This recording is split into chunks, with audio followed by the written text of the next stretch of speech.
Today's the big day! Let's go to the Grand Bazaar and see how the celebration's coming along.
Everybody's already here.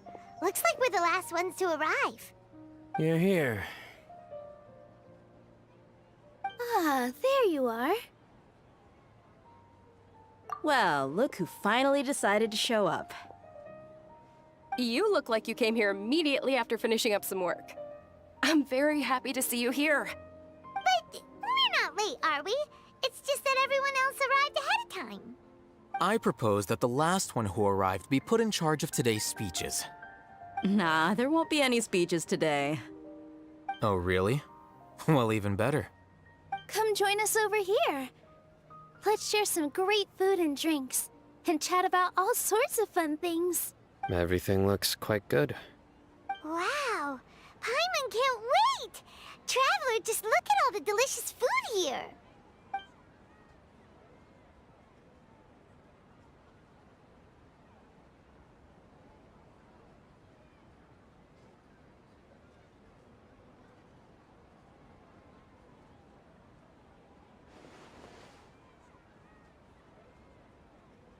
Whoa! It's so delicious! Oh, this grilled meat tastes amazing! The food was specially prepared for you by everyone in the Grand Bazaar. And we have gifts that were sent by the residents of Sumeru City when they heard we were holding a feast. Everyone that came said that you saved Sumeru, and wanted me to thank you all on their behalf. Ah, feels kinda nice to be seen as a hero. I could get used to this. Being a bodyguard is also a hero's job. You've always been amazing, Dia. My lady sure has a way with words. Thanks. I'm glad to hear it. And I'm happy to meet everyone that participated in the great plan. Don't mention it. Come to think of it, we've really done something impressive together. It's unbelievable! We owe it to our abilities. And luck. Really? Why do I remember everybody thinking that luck was against us and feeling like we hardly had a chance of succeeding? That's how I remember it too. It's luck that brought us together, and it was luck that let us form a team. Then, it took even more luck for us to formulate a plan and implement it successfully. Moreover, judging from the results, everything worked out well. Yeah. Everyone gave it their all when it mattered most. It was almost like a performance. We took the stage and put on our best show. Everyone played their part, and thanks to everyone's efforts, the performance was a great success. So, would you say we're good actors too? It's such a blessing that Lesser Lord Kusanali was able to return to power at the Academia. Yes, even after being abandoned and neglected so many times, she's finally returned. Uh-huh. Lesser Lord Kusanali once used all her power in a great disaster, which resulted in her losing all her wisdom and memories of the past. The Academia basically abandoned her because of it. This should be something everybody should remember. Huh? You look surprised. I didn't say anything wrong, did I? No, everything you said is correct. That's good. Something wrong? Yeah, what's with that face? You knew all of this already. Even if those two giants of the Academia are here, I still have to say it. Those sages really have some nerve. 500 years ago, Lesser Lord Kusanali used all her power for the people of Sumeru, and what did they do in return?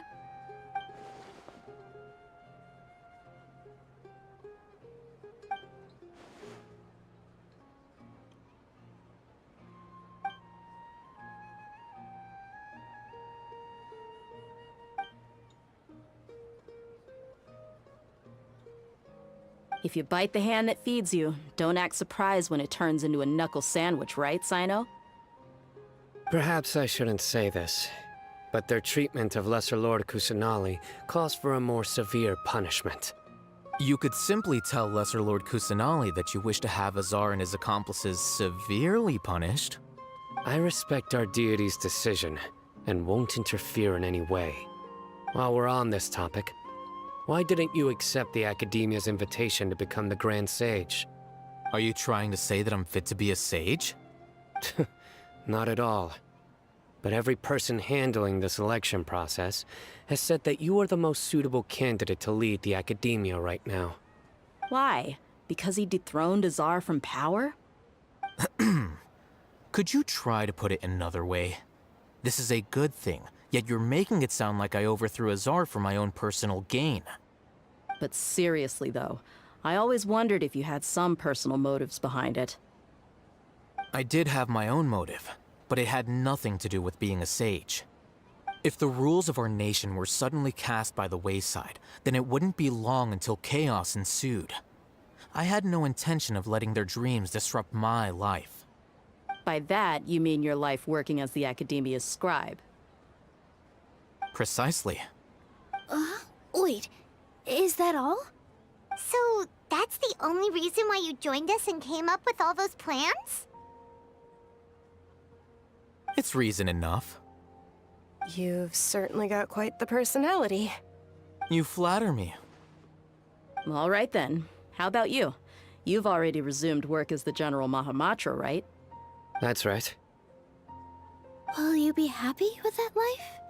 It's not about being happy. There are merely a lot of things that I must do. Even so, keep your spirits up and try to be happy, okay? And try to smile more every day, just like I'm doing now. Thank you. I'll keep that in mind.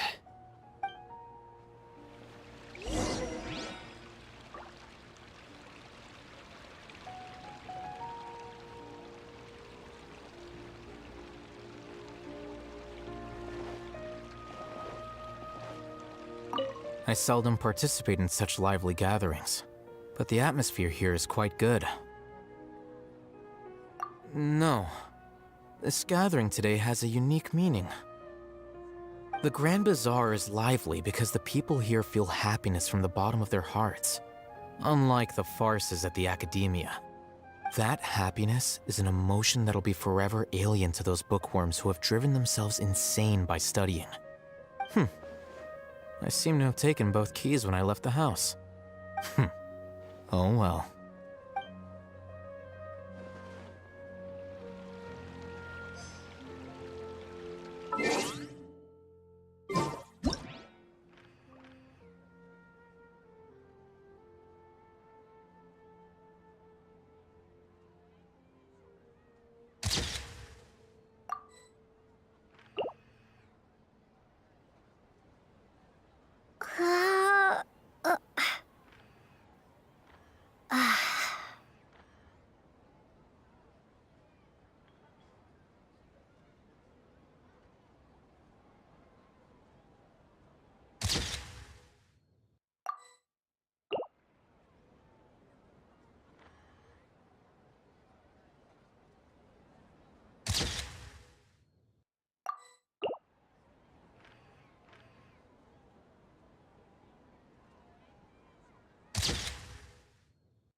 The atmosphere here is good. And everything is delicious. Yeah. I don't often come to such places. But it feels quite good. I have a lot to handle these days. Otherwise, I could show you around. There's always next time. We're friends after all. This feast is pretty good. I like it.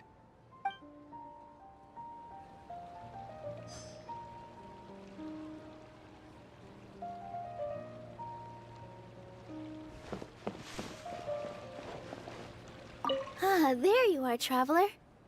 Well, how is it? Are you enjoying the feast today? If there's anything you're unhappy with, just let me know. I'll be sure to take note of it. That's good. It's the first time I've ever invited so many exceptional people to one place. I was a little nervous myself. You see, every guest here is quite extraordinary. It's unbelievable that we've got everyone together here. Almost like a fairy tale. Make sure you live it up tonight. I'll be happy as long as you're enjoying yourselves. I'm honored to have her think of me this way. If I have a chance in the future, I would really like to invite her to one of my performances. I can't explain why, but I just feel elated right now.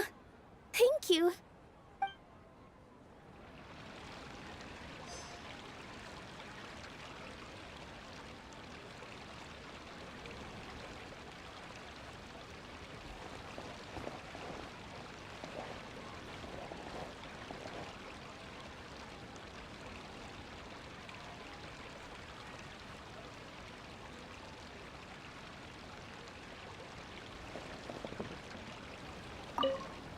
My lady, the grilled meat over there is delicious. Have you tried it? Yes, I also tried some fruit just now. Oh, they're very sweet. What an amazing place to relax. No wonder everybody likes to rest at the Grand Bazaar. You said it. Oh, look who else is here. Hello! Oh, I'm so happy Nilu invited everybody. Oh, now I have the chance to meet all the heroes. Hey, less of that polite chit-chat and more eating and drinking. The feast is about having fun, not stuffy formalities.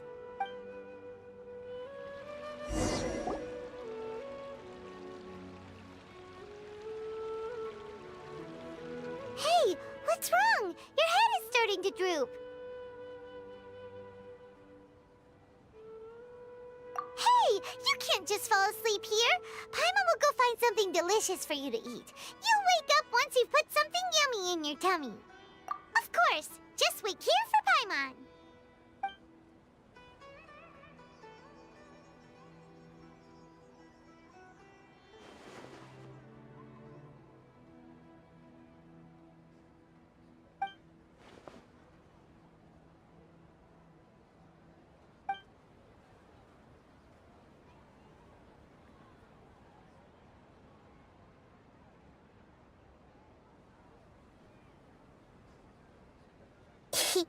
It's me.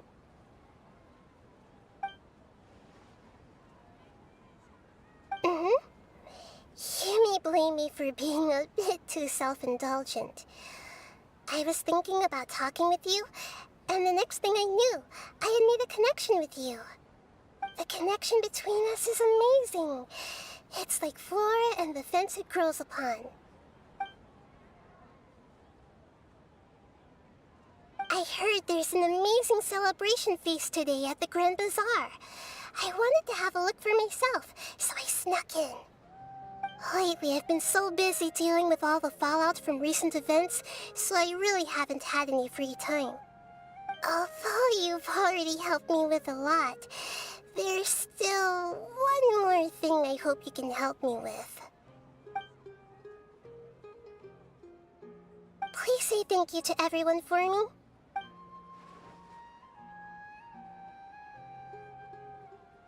Oh, is it not convenient for you to do that for me?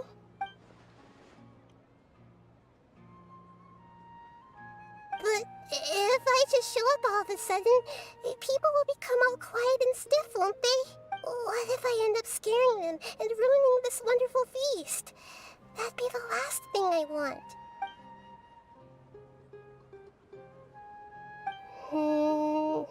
Let me think about it. Okay. Yes, I have.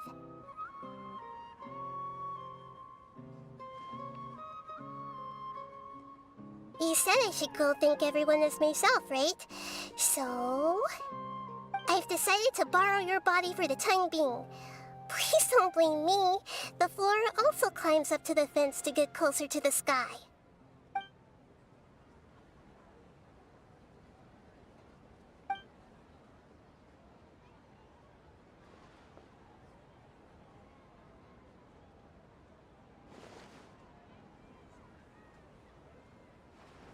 Everyone! Are you awake now? Paimon was just about to bring you the food. It's me. Huh? That voice. Nahida? Hold up, what's going on? I didn't expect to have a conversation with the consciousness of Lesser Lord Kusanali in the Grand Bazaar. Interesting. Is this also a part of the feast? No, of course not. Are you... Lesser Lord Kusanali? Hello, Nilu. You know who I am? Yes, I already know every one of you. Nilu, Alhaitham, Sino, Dia, Paimon, and Dunyarzad.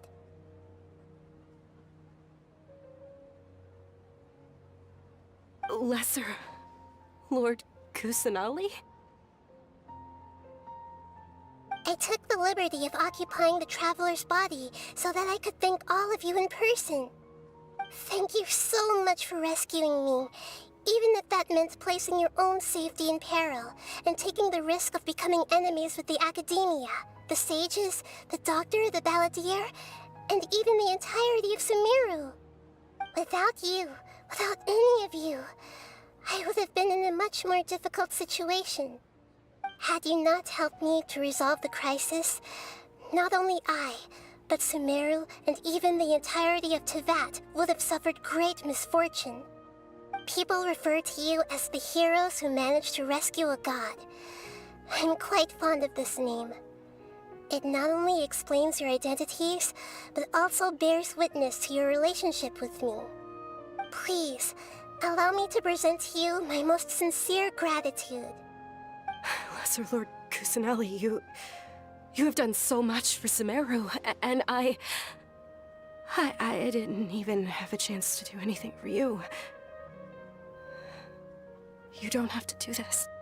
Dunyarzad, the suffering you endured during your illness is also proof of you being with me and praying for me. Thank you. You don't need to be so ceremonious. It's always been my duty to protect you. This is how the relationship between the Academia and Dendro Archon should be. We just did what was necessary and set things back on the right path. You're an Archon, but you act so humble. You really don't need to be so polite with us. I'm honored to have been able to take part in this plan. I hoped you liked the dance I dedicated to you. Thank you, all of you. Thank you so much.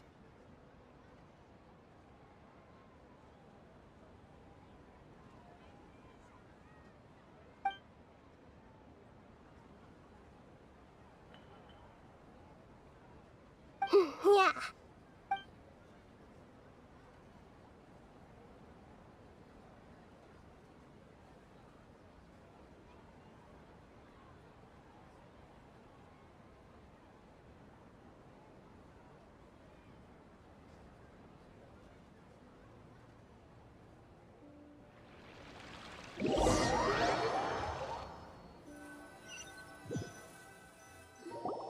Are you awake? Did you rest well? After Nahida left, you ate a lot of food. You've become a glutton. That just means you still have a lot to learn from Master Paimon, the Sage of Gluttony! Alright, since you're awake now, should we go and have a chat with Nahida? She should be in the academia right about now. If you have any questions, now's your chance to ask.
Hello, Traveler and Paimon. What a fantastic night. I'm still immersed in all the happiness and joy, like a candle floating on water. So are we, and that's why we're here to talk with you. Is there anything you want to know? After recent events, the Akasha can no longer function as it used to. I've given it some thought, and have decided to shut it down permanently. But this is definitely not a bad thing. Even from the beginning, I've been planning to shut it down. The Akasha's centralized administration of knowledge has always restrained people's curiosity and curtailed the number of paths available to them. I don't think this is good for Sumeru. Although people may initially feel a little uncomfortable with the loss of the Akasha, they will soon understand that this life is more suitable for them. And as for the future of Sumeru, I'm preparing to regain control of the academia. The former sages have received their punishment, but the new sages have yet to be selected. I will oversee the process personally. I hope that the new 6 great sages will be more focused on academics. Sumeru needs such leaders more than ever. The other big issue is the people of King Deshret. All the residents of the desert, in fact. They have been mistreated for far too long. I've already taken some measures to address this. It will take some time to rebuild everything, but no matter if it's culture, friendship, or trust, we will rebuild it.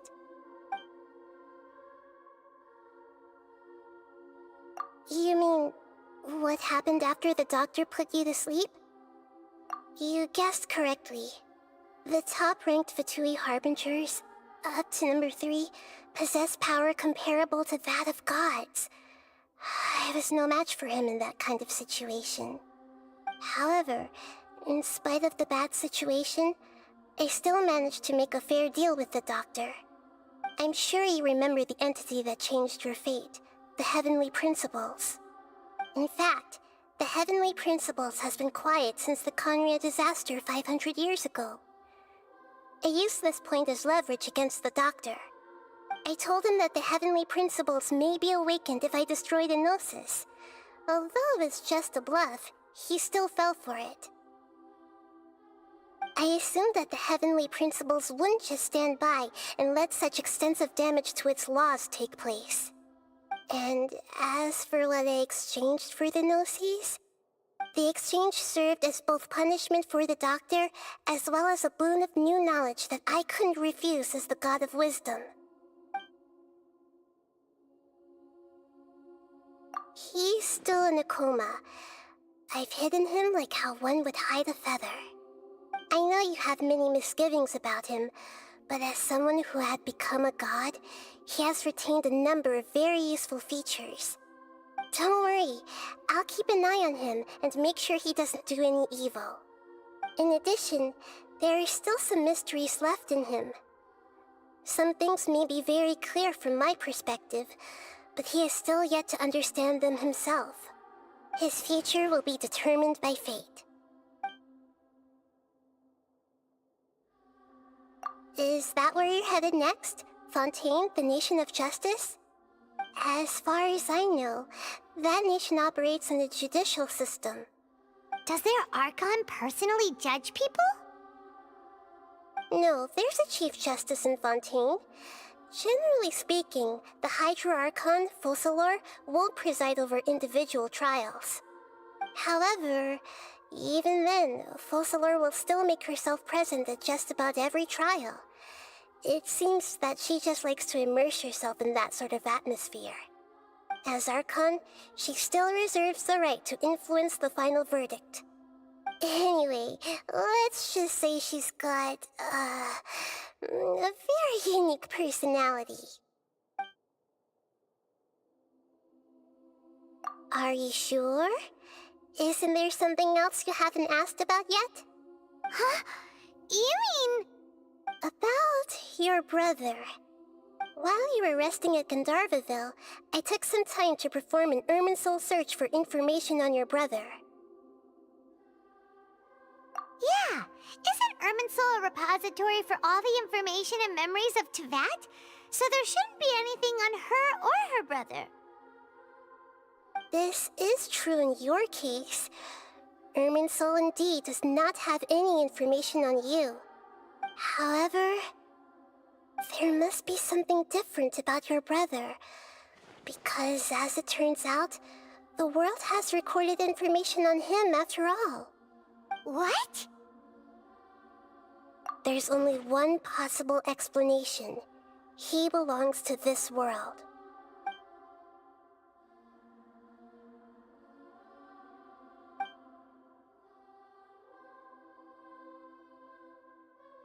But nothing about this makes any sense! Wasn't this your first trip to Teyvat? According to the records I was able to access, your sibling suddenly appeared in Conria. After the Conria disaster, he began his journey through the 7 nations of Teyvat. But just as his journey was about to reach its conclusion, the Irminsul records on him suddenly become fuzzy. What do you mean, fuzzy? Did something happen to him? All I know for sure is that somebody, for reasons only they can know, is deliberately obfuscating his fate. And whoever it is, if they can do that, who knows what else they're capable of. But even that wouldn't explain how he somehow comes from this world. Something else I noticed was that according to these records, the Fatui have not classified your sibling as one of the Descenders. What's a Descender? Paimon's never heard of it. Look, I'm sure you must be curious about the information I received from the Fatui in return for my gnosis, right? A very important part of the intel was about this world's Descenders. External beings, ones that don't belong to this world. Traveler, you are Teyvat's 4th Descender. Huh? So the Fatui count 3 other Descenders before the Traveler, and her brother isn't even one of them? That's right. My current hypothesis is that the first Descender was likely what we now call the Heavenly Principles. As for the other Descenders, I still need to verify their existence. It could take me some time. Paimon's head's about to burst from all this crazy new information. And yet, even knowing all this, I'm sure you must still have a lot of unanswered questions. I must say, I truly regret that I can't help you more as the God of Wisdom. There are many questions in my heart as well. I will need some time to go through each one of them.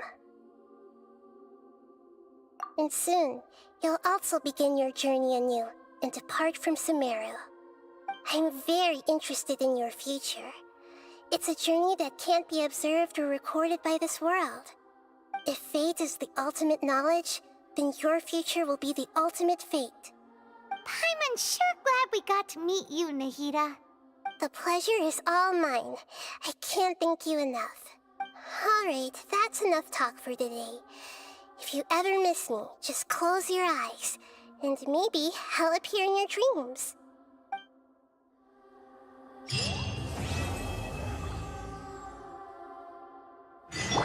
You must have a whole bunch of questions after our last conversation with Nahida. Paimon was ready to ask her a million more questions, but didn't want to seem too pushy. Like, about these Descenders. So, does that just mean people like you who come traveling to Teyvat from someplace else?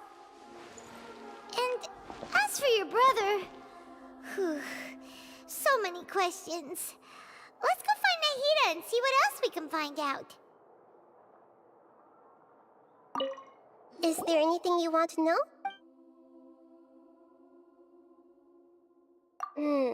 According to the records I was able to access, your sibling suddenly appeared in Conria. After the Conria disaster, he began his journey through the 7 nations of Teyvat. But just as his journey was about to reach its conclusion, the Irminsul records on him suddenly become fuzzy. What do you mean, fuzzy? Did something happen to him? All I know for sure is that somebody, for reasons only they can know, is deliberately obfuscating his fate. And whoever it is, if they can do that... But even that wouldn't explain... Something else I noticed was that What's a Descender? Look, I'm sure a very important part of the intel, Traveler. You are Teyvat's 4th Descender. Huh? So That's right. Like, as for the other Descender... And yet, there are many questions in my heart as well. And soon, you'll also be... I'm very interested in your future. If fate is the ultimate knowledge, then your future will be the ultimate fate. I'm sure glad we got to meet you, Nahida. The pleasure is all mine. I can't thank you enough. Alright, that's enough talk for...